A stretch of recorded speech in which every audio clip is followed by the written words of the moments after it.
নমস্কার বন্ধুরা, এই ভিডিওতে তোমাদের মধ্যে বেশ কয়েকটা গুরুত্বপূর্ণ আপডেট শেয়ার করার আছে। সেক্ষেত্রে ভিডিওটা না স্কিপ করে পুরোটা দেখার অনুরোধ থাকলো।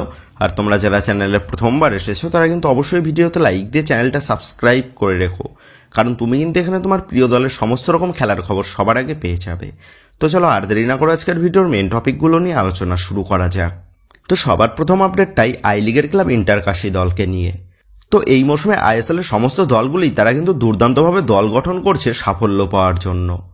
তবে এবার কিন্তু আইএসএল এর দলগুলোর পাশাপাশি আই লিগের দলগুলোও কিন্তু দুর্দান্তভাবে দল গঠন করছে তারা আই লিগ চ্যাম্পিয়ন হয়ে আইএসএল এ প্রমোট হওয়ার জন্য। আর সেই দুর্দান্ত দল গঠনকারী দলগুলোর মধ্যে অন্যতম দল হচ্ছে ইন্টারকাশি দল। হ্যাঁ বন্ধুরা, তোমরা জানো ইন্টারকাশি নিজেদের দলের হেড কোচের পদে আইএসএল এর অন্যতম সফল হেড কোচ অ্যান্তোনিও লোপেস আবাসকে নিযুক্ত করে তারা কিন্তু রীতিমতন সমর্থক মহলে সারপ্রাইজ দিয়েছে। তবে এবার কিন্তু অ্যান্তোনিও লোপেস আবাসের পাশাপাশি অ্যান্তোনিও লোপেস আবাসের অন্যতম পছন্দের ছাত্র সেই জনি কাউকোকেও কিন্তু দলে চূড়ান্ত করে নিয়েছে ইন্টারকাশি। তো কোচ অ্যান্তোনিও লোপেস আবাসের পর জনি কাউকোকেও দলে চূড়ান্ত করে নিয়ে ইন্টারকাশি ম্যানেজমেন্ট যে ট্রান্সফার মার্কেটে বেশ বড়সড় একটা চমক দিয়ে দিয়েছে সেটা কিন্তু বলাই যায়। আর কোচ অ্যান্তোনিও লোপেস আবাস এবং জনি কাউকো যেহেতু মোহনবাগান সমর্থকদের অত্যন্ত প্রিয় কোচ এবং প্লেয়ার ছিলেন, সেক্ষেত্রে আই লিগে বেশ কিছু মোহনবাগান সমর্থকরা তারা যে এবার ইন্টারকাশি দলকে আই লিগে সাপোর্ট করতে চলেছে সেটা কিন্তু বলাই যায়। তো ইন্টারকাশি ম্যানেজমেন্টের কিন্তু পুরো ফোকাস রয়েছে তারা এই মৌসুমে আই লিগ চ্যাম্পিয়ন হয়ে আইএসএল এ প্রমোট হওয়ার জন্য।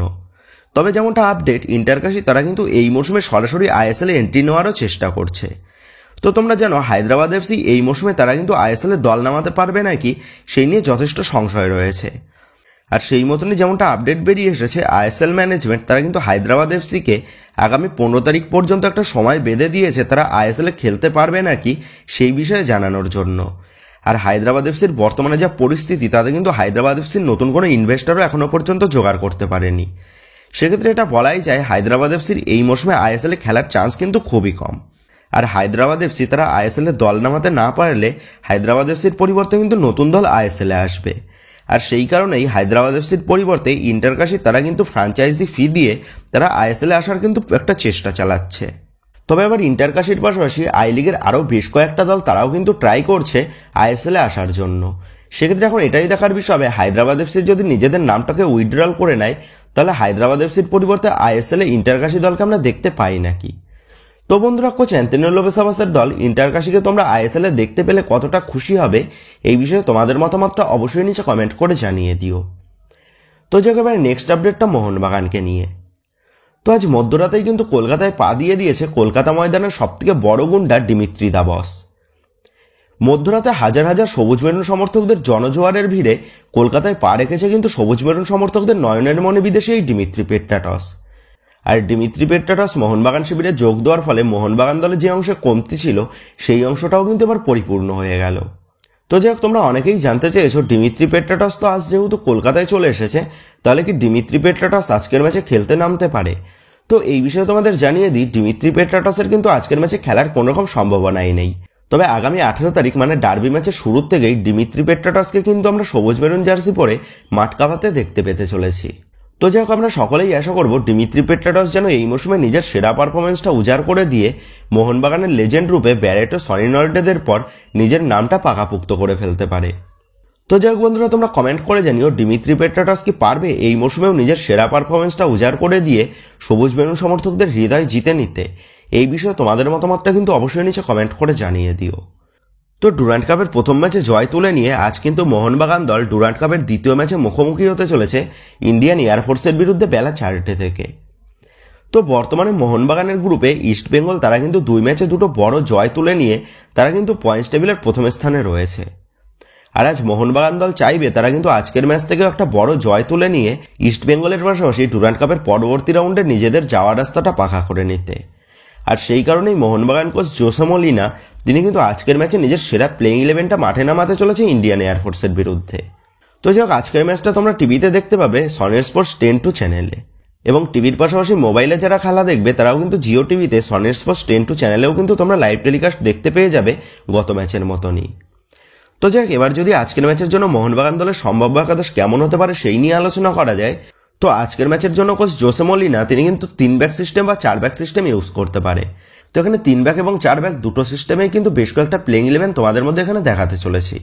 তো প্রথমেই যদি 4 ব্যাক সিস্টেম নিয়ে আলোচনা করা যায়, তো এখানে এই প্লেইং 11টা সাজানো হয়েছে 4-2-3-1 এই ফরমেশনে, যেখানে গোলকিপার পজিশনে দেখা যাবে বিশাল কায়েতকে। 4-এর ডিফেন্সে রাখা হয়েছে Subhashis Bose, Tom Aldred, Alberto Rodriguez এবং আশিস রায়কে। মাঝমাঠের দুজনের মধ্যে রাখা হয়েছে অনুরোধ থাপার সাথে আপুইয়াকে। আপফ্রন্টের লেফট উইংয়ে রাখা হয়েছে লিস্টন কোলাসক এবং রাইট উইংয়ে রাখা হয়েছে মানবীর সিংকে। আর অ্যাটাকিং মিডে রাখা হয়েছে গ্রেগ স্টুয়ার্টকে। তবে এখানে যদি গ্রেগ স্টুয়ার্টকে প্রথম থেকেই খেলানো না যায়, তাহলে কিন্তু এখানে গ্রেগ স্টুয়ার্টের পরিবর্তে সাহাল আব্দুল সামাদকে আমরা দেখতে পেতে চলেছি। আর সিঙ্গেল স্ট্রাইকার হিসাবে এখানে রাখা হয়েছে জেসন কামিংসকে। তো 4 ব্যাক সিস্টেমে এটা কিন্তু একটা বেস্ট প্লেইং 11 হতে পারে আজকের ম্যাচের জন্য মোহনবাগান দলের। তো এবার যদি 3 ব্যাক সিস্টেমটা নিয়ে আলোচনা করা যায়, তো এখানে 3 ব্যাক সিস্টেমের প্লেইং 11টা সাজানো হয়েছে 3-5-2 এই ফরমেশনে, যেখানে গোলকিপার পজিশনে দেখা যাবে বিশাল কায়েতকে। 3-এর ডিফেন্সে রাখা হয়েছে সুভাশিস বোস, টম অ্যালড্রেড এবং অ্যালবার্টো রড্রিগেজকে। তবে এখানে অ্যালবার্টো রড্রিগেজের পরিবর্তে ভারতীয় ডিফেন্ডাররাও কিন্তু ইনক্লুড হতে পারে। সেক্ষেত্রে ভারতীয় ডিফেন্ডারদের মধ্যে এখানে কিন্তু অ্যালবার্টো রড্রিগেজের পরিবর্তে আশিস রায় অথবা দীপক টাংরি অথবা সুমিত রাটি কিন্তু এখানে আসতে পারে। তবে আমি প্রেফার করব অ্যালবার্টো রড্রিগেজ সে যদি প্রথম থেকেই ম্যাচ খেলার পর্যায়ে চলে আসে, তাহলে যেন অ্যালবার্টো রড্রিগেজকে দিয়েই আজ প্লেইং 11 সাজায় কোচ মলিনা। তো যাই হোক, আবার মাঝমাঠের 5 জনের মধ্যে 2 জন মিডফিল্ডে দেখা যাবে আপুইয়ার সাথে অনুরোধ থাপাকে। আর অ্যাটাকিং মিডে রাখা হয়েছে সাহাল আব্দুল সামাদকে। তবে এখানে সাহাল আব্দুল সামাদের পরিবর্তে গ্রেগ স্টুয়ার্টও আসতে পারে। আর 2 উইং ব্যাকে রাখা হয়েছে লিস্টন কোলাসের সাথে মানবীর সিংকে। আর জোড়াই স্ট্রাইকার হিসেবে এখানে রাখা হয়েছে জেসন কামিংসের সাথে সুহেল আহমেদ ভাটকে। তো 3 ব্যাক সিস্টেমে কিন্তু এটাও একটা বেস্ট প্লেইং 11 হতে পারে আজকের ম্যাচের জন্য মোহনবাগান দলের।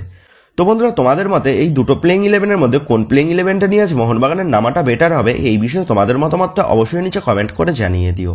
আর এটাও তোমরা কমেন্ট করে জানিয়ে দিও আজকের ম্যাচের ফলাফল কি হতে পারে বলে তোমার মনে হচ্ছে। তো এই বিষয়েও তোমাদের মতামতটা কিন্তু অবশ্যই নিচে কমেন্ট করে জানিয়ে দিও। তো বন্ধুরা, এই ভিডিওতে গুরুত্বপূর্ণ আপডেট কটাই তোমাদের মধ্যে শেয়ার করার ছিল। তো আশা করি ভিডিওটা তোমাদের ভালো লেগেছে। তো যদি ভিডিওটা ভালো লেগে থাকে, তাহলে ভিডিওতে লাইক দিয়ে চ্যানেল সাবস্ক্রাইব করে পাশে থাকা বেল আইকনটা অবশ্যই প্রেস করে দিও। আর তোমরা যারা এখনো পর্যন্ত আমাদের সোশ্যাল মিডিয়া পেজের সাথে যুক্ত হওনি, তারা কিন্তু অবশ্যই নিচের ডেসক্রিপশন বক্সের লিঙ্ক থেকে আমাদের সোশ্যাল মিডিয়া পেজের সাথে যুক্ত হয়ে যেও। কারণ এখন কিন্তু সমস্ত লেটেস্ট আপডেটগুলো সবার আগে আমাদের সোশ্যাল মিডিয়া পেজেই পোস্ট করা হয়। আর তোমরা এখন ফেসবুক এবং ইনস্টাগ্রামে গিয়ে তোমরা আমাদের এই চ্যানেলের নাম লিখে সার্চ করলেও তোমরা কিন্তু আমাদের ফেসবুক এবং ইনস্টাগ্রাম পেজটাও খুঁজে পেয়ে যাবে।